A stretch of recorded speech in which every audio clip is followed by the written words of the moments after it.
పుట్టపర్తి నియోజకవర్గంలో డిఎస్పీ గారు అయినటువంటి విజయ్ కుమార్ గారు, తర్వాత సిఐ కొత్త చెరువు upgrade police station Maruti Shankar CI గారు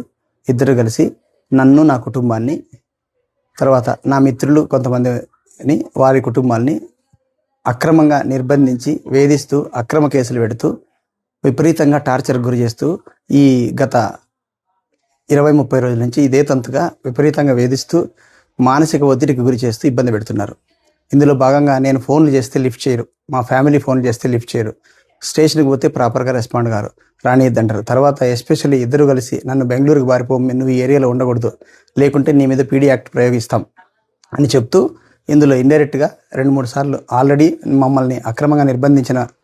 తరుణంలో లాస్ట్ టైం మా మీద ఒక మర్డర్ అలిగేషన్ కేసు జరిగినప్పుడు సిఐ మారుతి శంకర్ గారు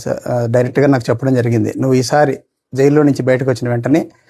నువ్వు డబ్బులు 30 లక్షల రూపాయలు, కనీసం 20 లక్షల రూపాయలు నువ్వు డిఎస్పీ గారితో మాట్లాడుకుని ఇవ్వకుంటే నీ మీద పీడీ యాక్ట్ పెట్టేసి బెంగళూరుకి పంపించేస్తాము, లేదా వేరే చోటుకి పంపించేస్తాము, జిల్లా బహిష్కరణ చేస్తాము అని నన్ను నిర్బంధించిన ప్రదేశంలో చెప్పారు.